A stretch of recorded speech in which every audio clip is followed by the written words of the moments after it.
పరిశుద్ధ నామమునకు మహిమ కలుగును గాక. లెంటులోని 9వ దిన శిలువ ధ్యాన సందేశ కూడికను ప్రార్థన పూర్వకంగా ప్రారంభించుకున్నాం.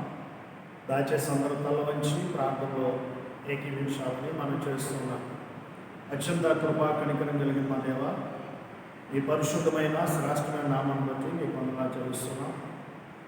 లెంటులోని 9వ దిన శిలువ ధ్యాన సందేశ కూడికను రేగి దేవుని నామంలో ప్రారంభించడంగా ఈ ప్రసన్నత పాపను మార్పించండి. ఇతర పాటలో ఆరాధనలో వాక్య పఠన వాక్య పరిచయం సహాయించండి. ఈ ఆరాధన ఈ సందేశం మా జీవితాలకు దేవునికరంగా మేలుకరించండి. యేసుక్రీస్తు వారి ఉన్నతమైన నామంలో ప్రార్థించి వేడుకుంటున్నాము తండ్రి, ఆమేన్. అందరికీ ఐదో కీర్తన నుండి 71వ కీర్తన. నీవు నా దేవుండవై ఉన్నావు యేసు, నాద నీవిల బ్రోవే నన్ను గావని కీర్తన.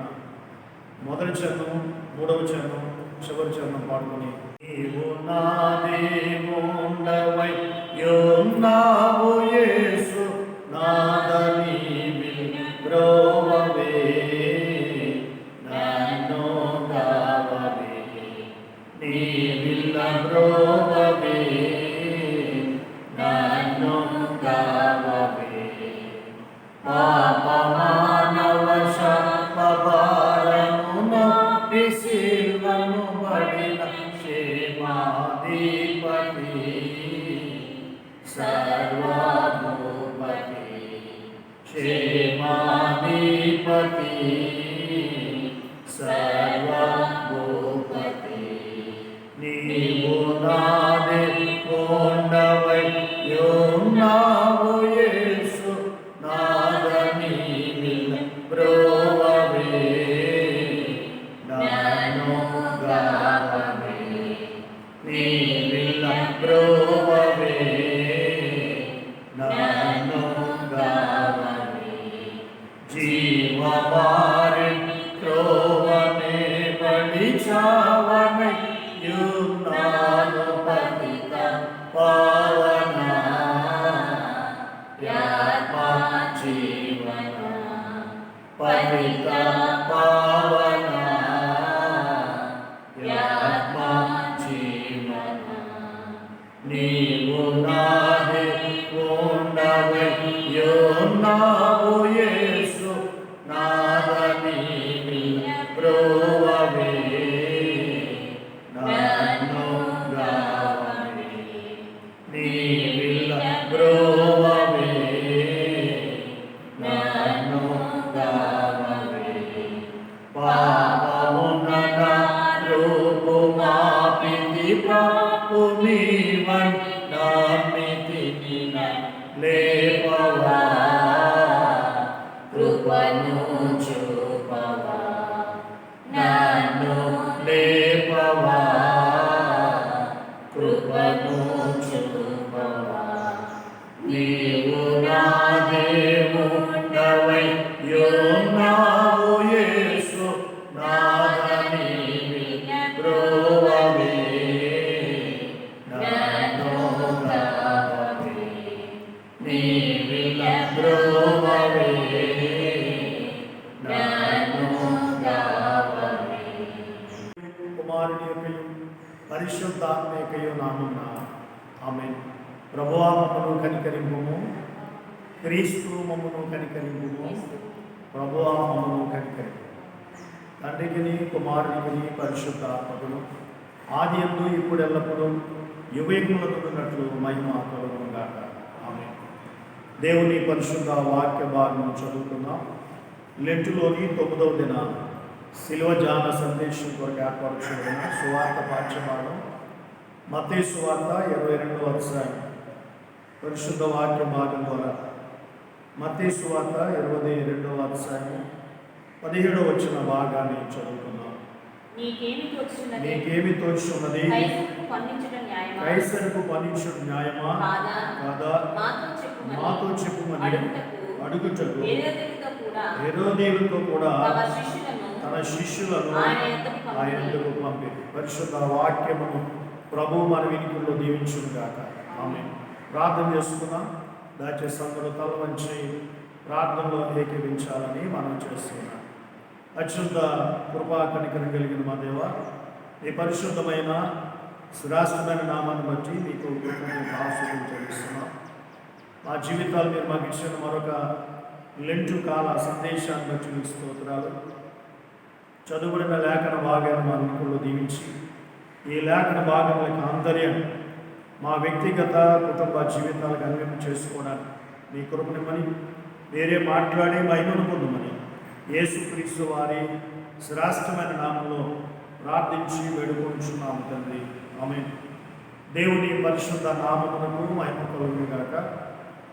లెంటులోని 9వ దిన శిలువ ధ్యాన సందేశ కూడికను మీతో కలిసి పంచుకునే భాగ్యాన్ని ఇచ్చిన త్రియేక దేవుని నామాన్ని కనపరుస్తూ చేరువచ్చిన మీకు ఎల్లరికను మన ప్రభువును రక్షకుడైన యేసుక్రీస్తు వారి ఉన్నతమైన నామంలో హృదయపూర్వకమైన వందనాలు చెల్లిస్తున్నాను.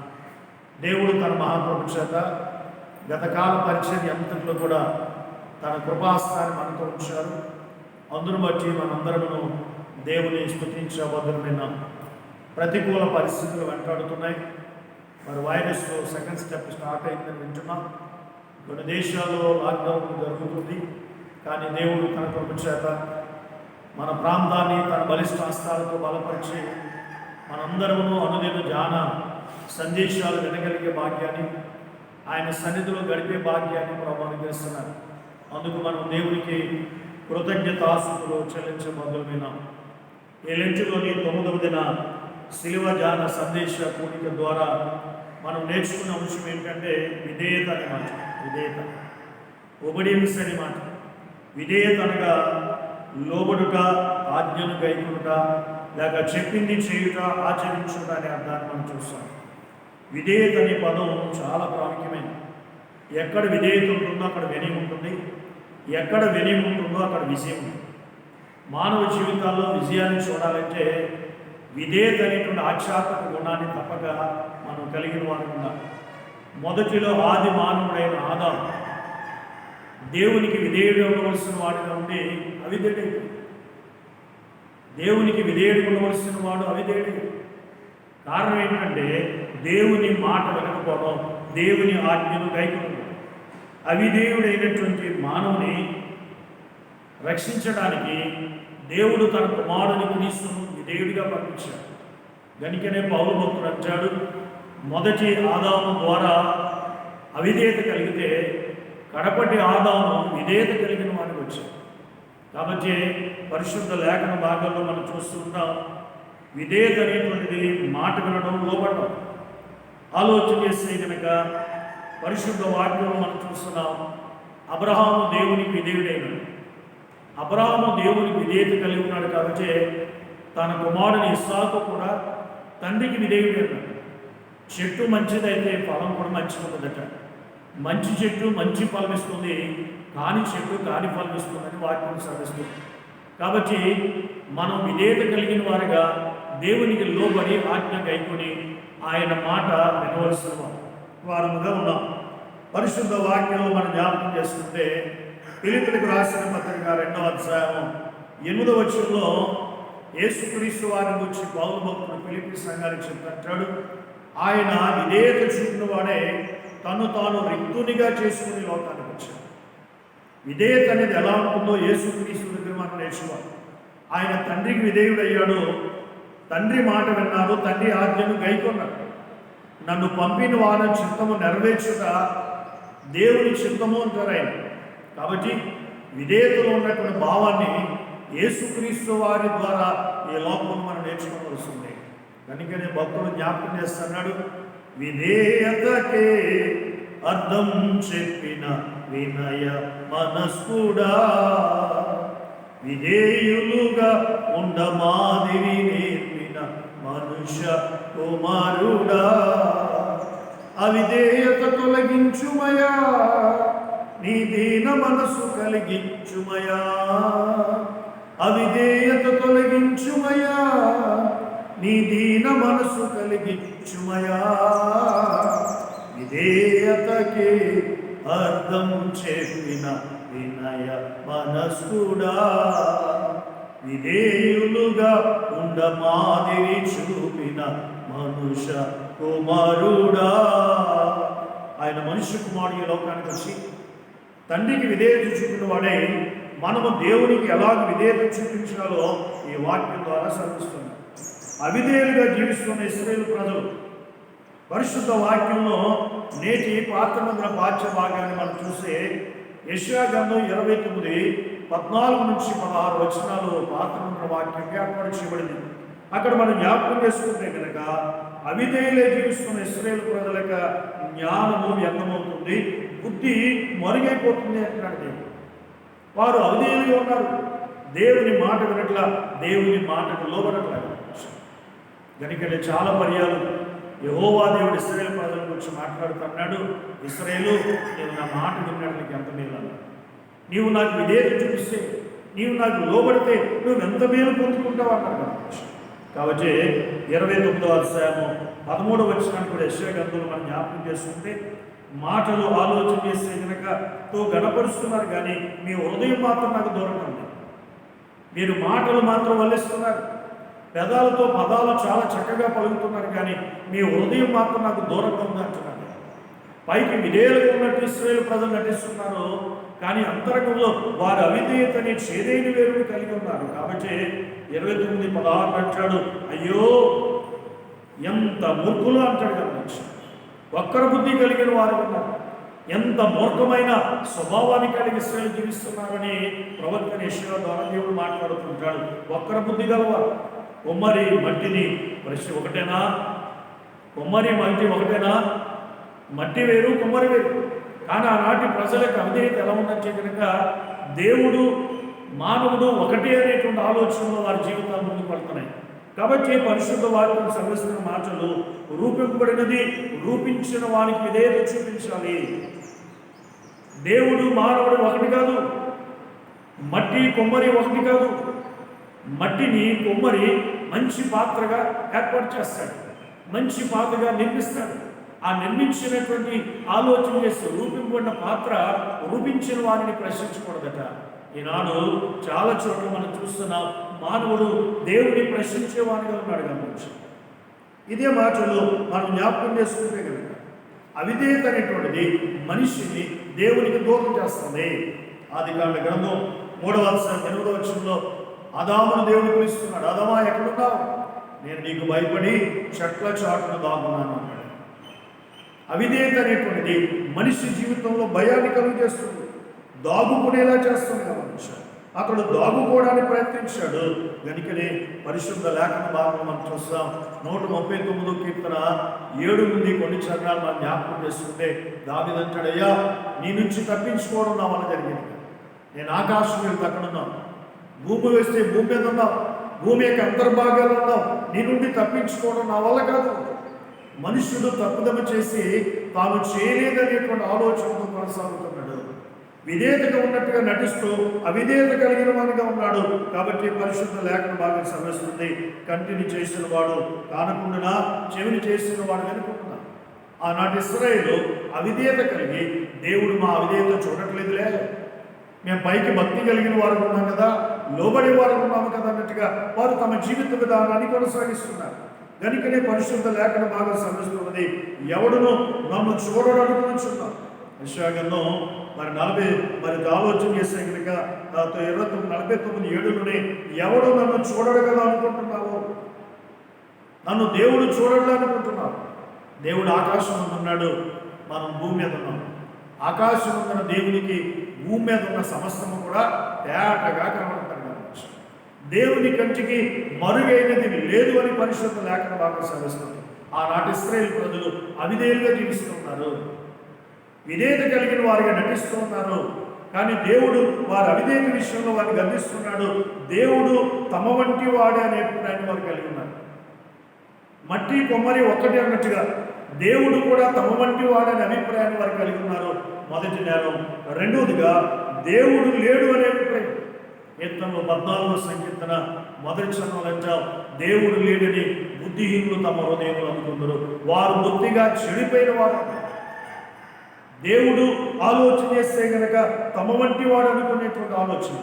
దేవుడు లేడని వచ్చిన మరొకటి ఏమిటంటే మానవ సృష్టిని దేవుడు చేయడంలో ఆలోచన చేస్తే గనక సరిగా చేయలేదని, దేవుని పనిలో ఆలోచన చేస్తే కనుక ఏదో ఒక తప్పిదము ఉన్నట్టుగా ఆలోచించేవారుగా ఉన్నారు. కాబట్టి ఈరోజు నేను జ్ఞాపకం చేస్తున్నాను, పాత నిబంధనలో ఇశ్రాయేలు ప్రజలు దేవునికి అవిధేయులున్నారు. దేవుడు తాము ఒకటే అని ఆలోచన ఉన్నారు, దేవుడు లేడని ఆలోచన ఉన్నారు. ఇక ఆలోచన చేస్తే దేవుడు సృష్టి విషయంలో దేవుని యొక్క ఆలోచన చేస్తే కనుక పనిలో కొంచెం ఆలోచన చేస్తే కనుక లోటుగా ఉంది, అది సరిలేదనేటువంటి ఆలోచన వారికి కలిగి ఉన్నారు. అవిధేయత కలిగినటువంటి వారు ఉన్నారు. అవిధేయత కలిగినటువంటి వారు అవిధేయత దేవుని కంటికి తేటగా కనబడుతుంది. ఒకవేళ ఆలోచన చేస్తే నేను చేసే కార్యాలు దేవుడు చూడట్లేదు అనుకుంటా, ఎవరికి తెలియదు అనుకుంటా, ఆయన కంటికి సమస్తమును తేటగా కనబడుతుంది. గమనించారు పరిచయాలు తరచూ ఆయన ప్రశ్నిస్తూ వచ్చారు. ఈనాడు సువార్త పాఠ్య భాగంలో మనం జ్ఞాపకం చేసుకున్నాం. పరిచయాలు తరచూ ఆయనను ప్రశ్నిస్తూ వచ్చారు, ఆయనను చిక్కుల్లో పెట్టాలని వచ్చారు. ప్రశ్నించే స్వభావం ఎవరిదంటే అపవాది. ఇది నిజమా అనే ప్రశ్నతో ప్రారంభించాడు. ఆనాడు ఆలోచన చేసే పరిచయాలు యేసును ఆలోచన చేసే చిక్కుల్లో పెట్టాలి. పరిచయాలు అంటే వారి ఉద్దేశం కనుక నేను చాలా ప్రత్యేకమైన వారు, మాకే అన్నీ తెలుసు, ఇటువంటి మనసు కలిగిన వారు ఈనాడు ప్రపంచంలో చాలా మంది కనబడుతున్నారు. నాకే అన్నీ తెలుసు, దైవికమైన విషయాలు నాకే తెలుసు, నాకు తెలుసు ఇంకొకరికి తెలియదు అనేటువంటి ఆలోచన. మేము ప్రత్యేకం కూడిన వారు అనే ఆలోచన కలిగిన వారు పరిచయం. ఆ ఆలోచన వారిలో ఉంది కాబట్టి ఇతరులను వారు ఏం చేస్తారంటే చిన్న చూపు చూస్తారు, తేలిగ్గా మాట్లాడతారు. అటువంటి మేమే ప్రత్యేకింపబడిన వారు మన ఆలోచన కలిగిన పరిచయాలు యేసు వద్దకు వచ్చి ఆయన చిక్కులు పెట్టడానికి అంటారు, కైసరుకు పన్నివ్వాలా ఉందా.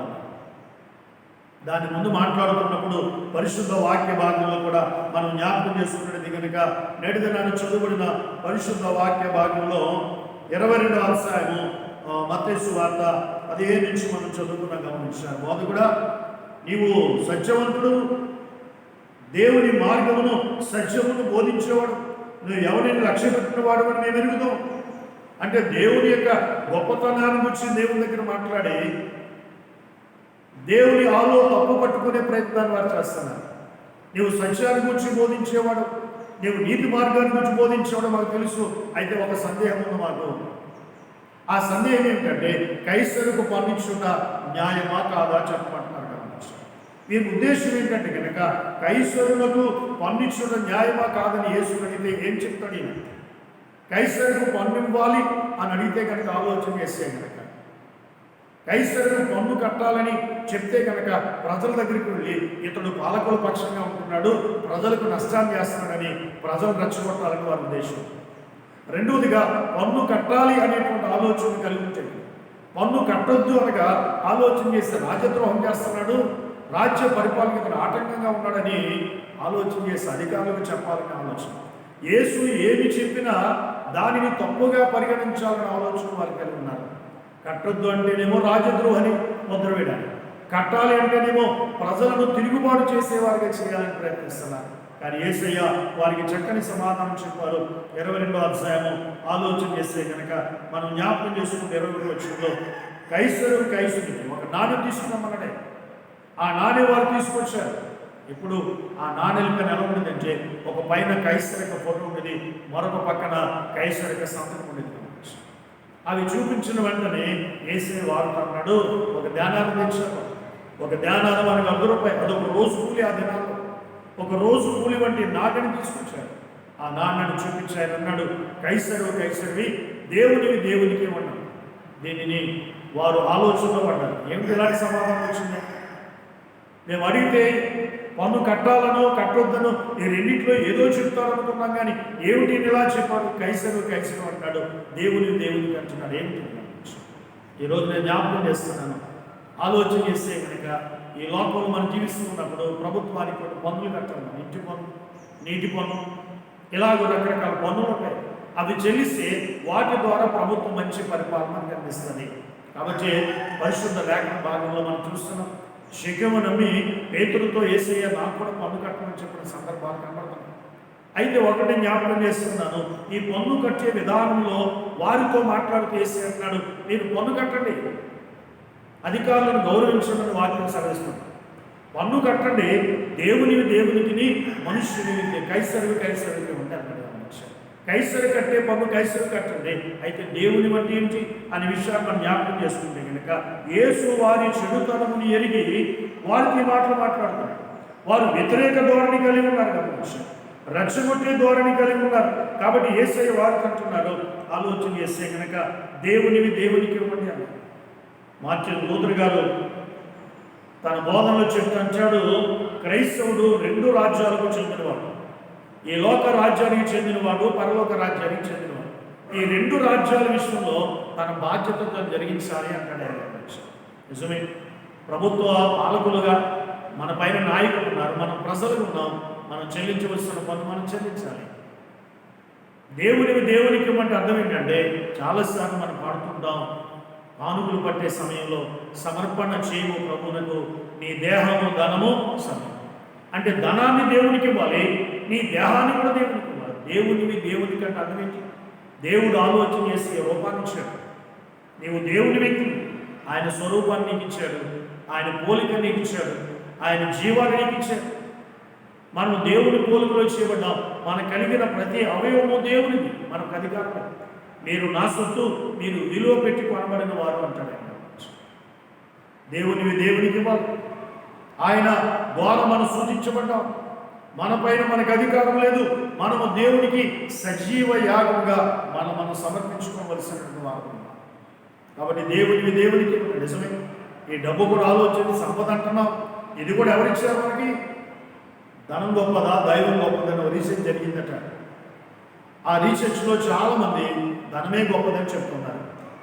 ధనమే గొప్పదని చెప్తుండగా ఒక ఆయన లేచి ఆలోచన చేస్తే కనుక దైవమే గొప్పదని వాదించడం మొదలుపెట్టాడట. ఎందుకంటే నువ్వు అలాగంటున్నావు, ధనం లేకపోతే ఎలా కుదురుతుంది? ఉదయం లేచిన తర్వాత టిఫిన్ చేయాలంటే డబ్బు కావాలి, భోజనం చేయాలంటే డబ్బు కావాలి, ఏ పదార్థాన్ని తినాలన్నా ఏ వస్తువు కొనాలన్నా డబ్బుతో ముడిపడుతుంది. మరి డబ్బు గొప్పదంటే మీరు దైవం గొప్పదంటే ఆ దైవం గొప్పదన్న వ్యక్తి మాట్లాడతారని ఆలోచన చేస్తే కనుక ధనము గొప్పదని కాదని చెప్పాలి. కానీ ధనాన్ని సంపాదించడానికి ఏం కావాలి? తెలివి కావాలి. ధనాన్ని సంపాదించడానికి శక్తి కావాలి, బలం కావాలి. అయితే శక్తి బలాన్ని తెలివిని మనకు ఎవరిస్తున్నారు? దేవుడు ఇస్తున్నారు. దేవుడే తెలివిని ఇవ్వకపోతే, దేవుడే బలాన్ని ఇవ్వకపోతే, దేవుడే శక్తిని ఇవ్వకపోతే మనం డబ్బు ఎక్కడ సంపాదిస్తాం? నరుడి కష్టం చేత వారి ఐశ్వర్యం పెరగదు, యెహోవా ఆశీర్వాదమే ఐశ్వర్యం ఇచ్చును అంటాడు. కాబట్టి మన మీద కష్టపడి సంపాదించాలనుకోవడం కాదు, దేవుడు తన ద్వారాన్ని తెరవకపోతేనట మన ఈ లోకంలో ఐశ్వర్యం కాదు. గనుకనే పరిశుద్ధ లేఖన భాగం అంటాడు, సామెతల గ్రంథం 22వ అధ్యాయంలో యెహోవా యందు భయభక్తులు కలిగితే అది ఘనత, జీవము, ఐశ్వర్యము కలుగుతుంది అంటాడు. దేవుని ఎందైన భయము, దేవుని ఎందైన భక్తి మనను ఐశ్వర్యవంతులుగా చేస్తున్నాం. కాబట్టి ఆనాటి పరిశీలన పరిస్థితి ఎలా ఉందంటే ఐశ్వర్యకు భయపడుతున్నారు కానీ వారు దేవునికి భయపడతారు. లోకాధికారులకు భయపడుతున్నారు కానీ లోకాన్ని సృష్టించిన సృష్టికర్తకు వారు భయపట్ల. ఆ కారణంగా యేసు వారితో మాట్లాడుతున్నారు. హేరోదు సంప్రదించిన వారికి అర్థం ఏంటంటే కొంతమంది హేరోదు సంతతి వారిని పంపించాడంటే అంటే హేరోదు యొక్క నాయకత్వాన్ని బలపరచడానికి ఒక రాజకీయ గుంపు ఉండేది. ఆ రోజున ఒక నాయకుడు ఉన్నాడంటే ఆ నాయకుడు కనుక ఆ నాయకుడు బలపరచడానికి ఆ పార్టీ పక్షంలో గుంపు ఉంటుంది. ఆ గుంపును నాయకుడు పోషిస్తూ ఉంటాడు. అలాగే హేరోదు కూడా కొంత గుంపును పోషించుకున్నాడు. ఆ రోజుల్లో రాజకీయం చేయాలన్నా, రౌడీజం చేయాలన్నా ఈ రోజుల్లో వారు వెనక ఏమంటున్నారండి, ఒక గుంపు ఉండాలి, జనం ఉండాలి.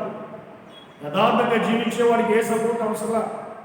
కాబట్టి నేను జ్ఞాపకం చేస్తున్నాను, హేరోదు సంతతికి చెందిన వారిలో కొందరు పరిశీలించారు, యేసును చిక్కుల్లో పట్టడానికి ప్రయత్నిస్తున్నారు.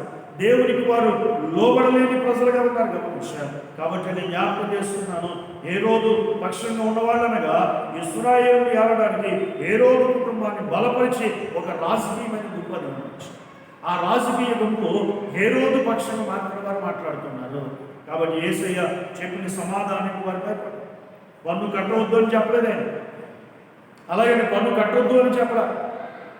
కాబట్టి నేను జ్ఞాపకం చేస్తున్నాను, పన్ను కట్టండి, మీ పైన ఉన్న అధికారులను గౌరవించండి అని వాక్యం సెలవిస్తుంది, నాయకులను గౌరవించడం వాక్యం సెలవిస్తుంది. అయితే కైశ్వర్యం అని దేవునికి ఇవ్వండి అంటున్నాడు. దేవునికి ఇవ్వగలను ఆశీర్వాదకరంగా. ఈనాడు దేవునివి కూడా దోచుకునే వారు ఉన్నారు. దేవునివి కూడా దోచుకునే వారు ఉన్న కారణంగా మనం అవిధేయులు అయిపోతున్నాం, విధేయులు కాలేకపోతున్నాం.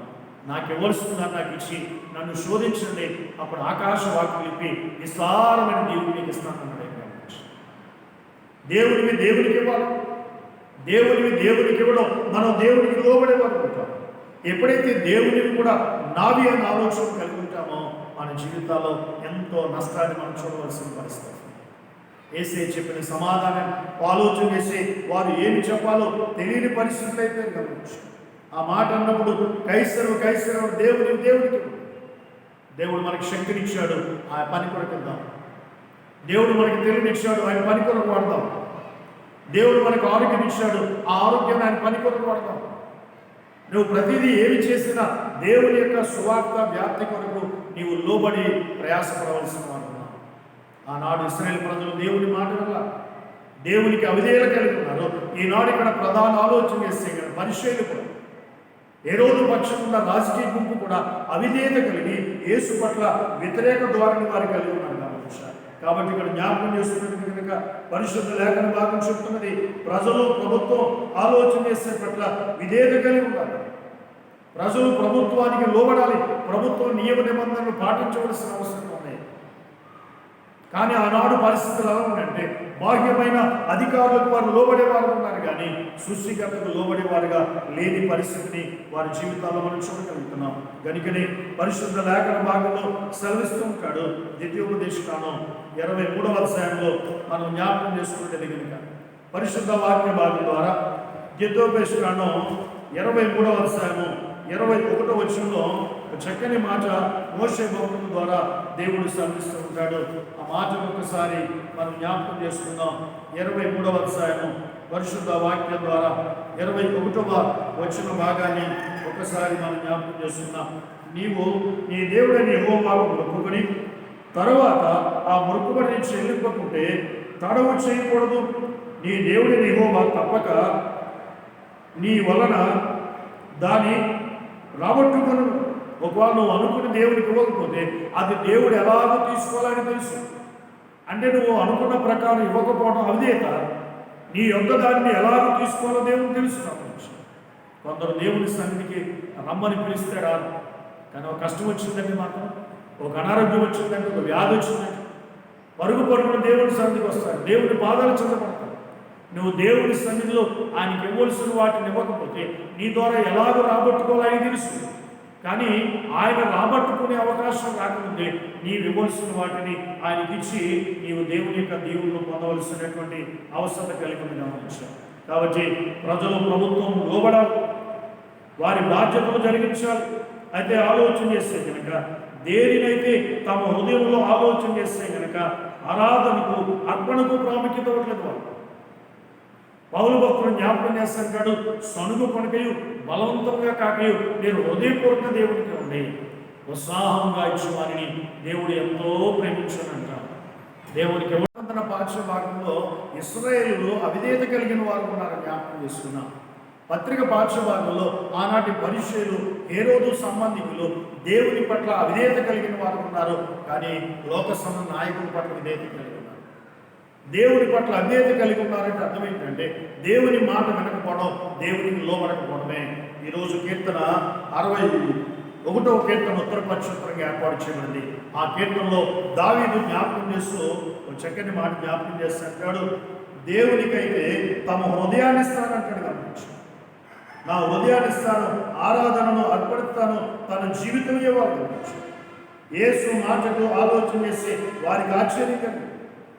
సత్యముతో వారికి పనిలేదు, వారు తమ ఇష్టానుసారం నిర్ణయాలు తీసుకున్నారు. కానీ దావీదు మాత్రం ఈ కీర్తనలో మనం జ్ఞాపకం చేసుకుంటే కనుక దేవుని చిత్తానికి నేను లోబడేవాడిని ఉంటాను, దైవ కనికరానికి నేను పాత్రుని కావాలనేటువంటి ఆలోచనతో ఈ చక్కని కీర్తన అతను మాట్లాడుతున్నాడు. మనం చూస్తాం. గమనించారు, దేవా నేను మొరపెట్టినప్పుడు నా ప్రార్థనకు చెవియు, నా ప్రాణము తల్లడిల్లగా ఉదిగంతం నుండి నేను నీకు మొరపెడుచున్నాను. అంటే దేవునికి విధేయత చూపుతున్నాడు, దేవునికి లోబడుతున్నాడు. అంటే దేవుని మాట వింటున్నాడు కాబట్టి దేవుడు కూడా తన మాట వినాలి అనేటువంటి ఆలోచన కలిగి అతను ముందు కొనసాగుతున్నట్టుగా పరిశుద్ధ వాక్యంలో చూస్తున్నాం. శత్రువులు బలమైన రీతిలో నన్ను హింసిస్తున్నారు, అవమానాన్ని గురి చేస్తున్నారు. వారి చేతుల నుంచి నీవు నన్ను తప్పించవయ్యా, దేవా నీవు నా మొక్కుబడులను అంగీకరించున్నావు, నీ నామమందు భయభక్తులు గల వారి స్వాస్థ్యము నీవు నాకు అనుగ్రహించున్నావు. రాజు వలన నీవు నాకు దీర్ఘాయుష్షు ఇచ్చావు. కృతజ్ఞత కలిగి మాట్లాడుతున్నాను. శత్రు చేతుల నుంచి కాపాడవు. నీవు నాకు నా మొక్కుబడులు అంగీకరించావు, నాకు దీర్ఘాయువు ఇచ్చావు. కాబట్టి ఇదిగో నేను నీకు విధేయుడై ఉంటాను అంటున్నాడు. గమనించాను. చివరి వచ్చిన అంటాడు, దినదినము నా మొక్కుబడులు నేను చెల్లించుదును, నీ నామము నిత్యము కీర్తిస్తానంటే నేను నీకు విధేయత కలిగి ఉంటాను, లోబడి వ్యక్తి ఉంటాను. ఇశ్రాయేలు ప్రజల వలె అవిధేయత కలిగిన ప్రజలు ఉన్నామా? ఆనాటి హేరోదు రాజకీయ గుంపు వలె, పరిశ్రమల వలె దేవునికి అవిధేయత కలిగి ఉన్నామా? లేక దావీదు వలె విధేయత కలిగి, కృతజ్ఞత కలిగి దేవుని స్తుతించి కీర్తించేవారు ఉన్నామా? నీ నా పాప విమోచకుడిగా యేసయ్య లోకానికి వచ్చి విధేయత చూపించాడు. తండ్రికి విధేయుడయ్యాడు. తండ్రి మాట ప్రకారం జరిగించాడు.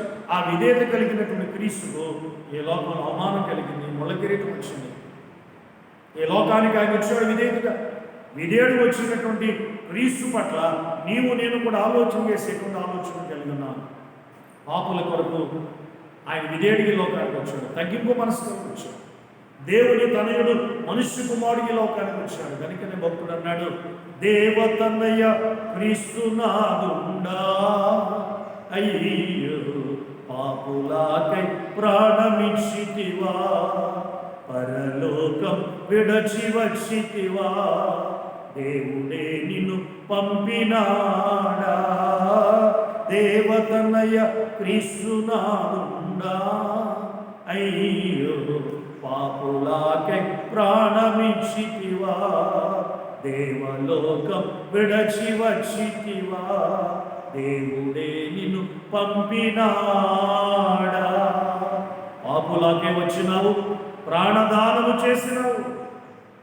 ఆయన దేవుని పుత్రుడై ఉండి మనుష్య పుత్రుడికి లోకానికి వచ్చాడు. ఇదే చెప్పిన వాడే శిలువ మరణము పొందినంతగా తను తాను తగ్గించుకున్నాడు. ఈ 9వ దిన జ్ఞాన సందేశం ద్వారా అవిధేయతని చేదైన వేరును క్రీస్తు రక్తంలో కడుక్కుని విధేయత అనేటువంటి ఆధ్యాత్మిక గుణాన్ని కలిగి క్రీస్తుకు మాదిరిగా క్రీస్తు బిడలముగా జీవిస్తూ పునరుద్ధాన వాయువు కొరకు సిద్ధపడదాం.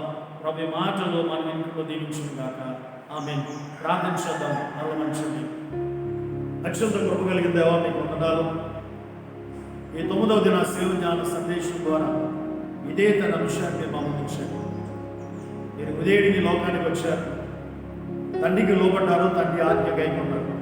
మేమును మీ బిడలుగా అవిధేయతని చేదుని వేరు తీసివేసుకుని విధేయత కలిగి ఉండే భాగ్యం ఇవ్వండి.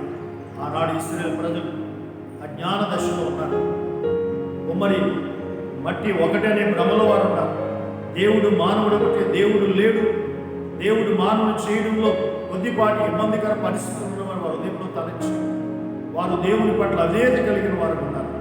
ఆ కారణంగా వారు ప్రభా లోక సంబంధమైన జీవితం చూసింది. ఆనాడు పరిచయం ఏ రోజు నన్ను ప్రభా సంబంధించినటువంటి గుంపు వారు రాజకీయ గుంపు వారు అవిధేయత కలిగి మనుషుకు మాడైన కనీసం వారు విధేయత కలిగిన మీ పైన తప్పు పట్టడానికి వారు ప్రయత్నించారు. నేను ఇచ్చిన సమాధానం వారిని ఆలోచన చేసి తలడిలో చేసింది. దేవునికి వాళ్ళ కైసరు ప్రభుత్వాన్ని కూడా గౌరవించాలి, ఇటు ప్రభుత్వాన్ని ఏర్పాటు చేస్తున్న ప్రభువుని కూడా గౌరవించాలని వాక్యం సాధించారు. ఆనాడు పరిచయం ఏ రోజు వంశీయులు కూడా అనేతులునే ఉన్నారు. దావీదు విధేయత కలిగి నా మొక్కుబడులు ప్రభు చెల్లిస్తాను, నాకు దీర్ఘాయువు ఇస్తున్నావు, నేను జీవితకాలం కీర్తిస్తాను, స్తుతిస్తానని విధేయత కలిగి ఆలోచన. ఈనాడు వాక్య సందేశం ఆ విధేయత అనేటువంటి ఆ చేదైన వేరు మార్పు తీసుకొస్తాను. విధేయత కలిగిన వారికి మాట లోబడి మీ చిత్తాన్ని జరిగిస్తూ దాని వాయిదా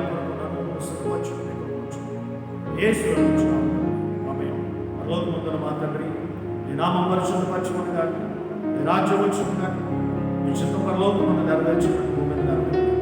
మాకు మాకు వాళ్ళ ప్రార్థన చేసి రాజ్యము శక్తియు మహిమ నిరంతరం ఆమె. మన తండ్రి దేవుని ప్రేమ, ప్రభువైన యేసుక్రీస్తు వారి కృప, పరిశుద్ధాత్మని కన్యల సహవాసం ఇప్పుడు ఎల్లప్పుడూ సదాకాలం. ఈ సందేశాన్ని ప్రార్థన రాబోకాల పరిచయం సదాకాలం. ఆమె. శిలువ రక్తధారలు ప్రవహించుచు నావి ఎవరైనా దావి